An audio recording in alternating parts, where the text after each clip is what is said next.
सुना है उस किले की कहानी जिसकी दीवारों ने औरंगजेब के छल को भी देखा और शाहजहां की मोहब्बत को भी। क्या आप जानते हैं उस जमीन की मिट्टी ने कितने शूरवीरों का लहू पिया जिनका इतिहास आज किताबों से मिट गया। तो आइए, आज हम आपको ले चलते हैं मध्य भारत के उस ऐतिहासिक नगर में जहां हर ईंट के पीछे छुपा है एक रोंगटे खड़े कर देने वाला रहस्य। यह है रणभूमि का वीर बुरहानपुर की गाथा। कहानी रणभूमि का वीर बुरहानपुर की गाथा। शताब्दी का भारत अपने आप में एक गाथा था। एक ओर दिल्ली का तख्त औरंगजेब की महत्वाकांक्षाओं से कांप रहा था, तो दूसरी ओर दक्कन की धरती पर वीरता और बलिदान के नए अध्याय लिखे जा रहे थे। इस समय का एक महान केंद्र था बुरहानपुर।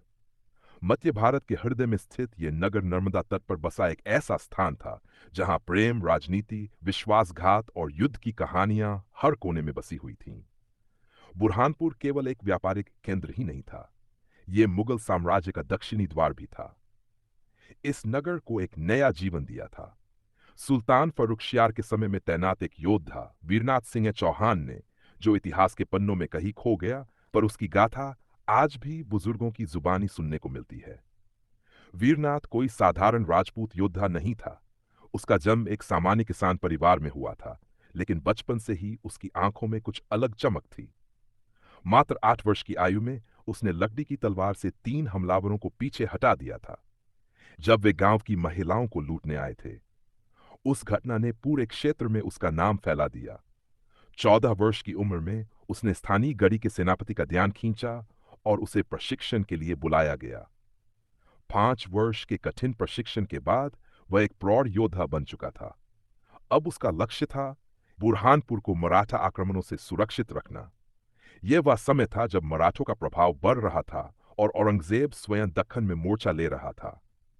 बुरहानपुर को एक रणनीतिक किले की तरह सजाया गया था। इसके भीतर 3 मुख्य द्वार, 7 गुप्त सुरंगें और 20 से अधिक बुर्ज थे। वीरनाथ को जब बुरहानपुर की रक्षा की जिम्मेदारी सौंपी गई, तब उसकी उम्र केवल 19 वर्ष थी, पर उसकी रणनीति और नेतृत्व में वह एक राजा के समान था। एक दिन गुप्तचरों से सूचना मिली कि मराठा सेनापति ताराराव देशमुख बुरहानपुर पर चढ़ाई करने वाला है। उसकी सेना में 5,000 घुड़सवार और 3,000 पैदल सैनिक थे। वहीं वीरनाथ के पास केवल 1,200 सैनिक थे। लेकिन वह डरा नहीं। उसने अपने सैनिकों से कहा, संख्या हमारी शक्ति नहीं, हमारी माटी हमारी मां है। जब तक उसकी रक्षा के लिए एक भी पुत्र जीवित है, कोई शत्रु इसे नहीं रौंद सकता। अगली रात वीरनाथ ने एक साहसिक योजना बनाई।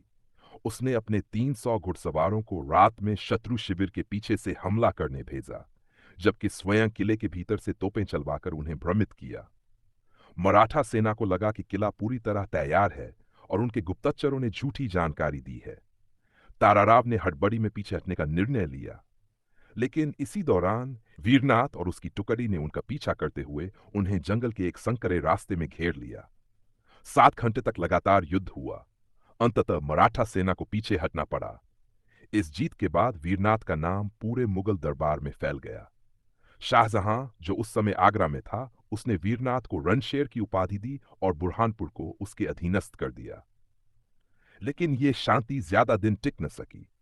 सन 1716 में एक और बड़ा आक्रमण हुआ, जब औरंगजेब की मृत्यु के बाद साम्राज्य कमजोर हो चुका था। इस बार बुरहानपुर पर 3 दिशाओं से हमला हुआ। वीरनाथ ने युद्ध की अंतिम रेखा खींची।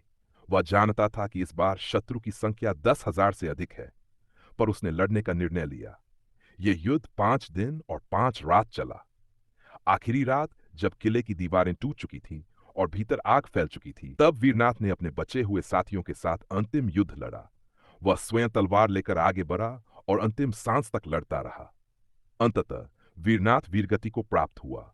जब बुरहानपुर पर अधिकार कर लिया गया, तब मराठा सेनापति ने वीरनाथ के सम्मान में उसकी समाधि बनवाई और कहा, यदि ऐसा वीर हमारे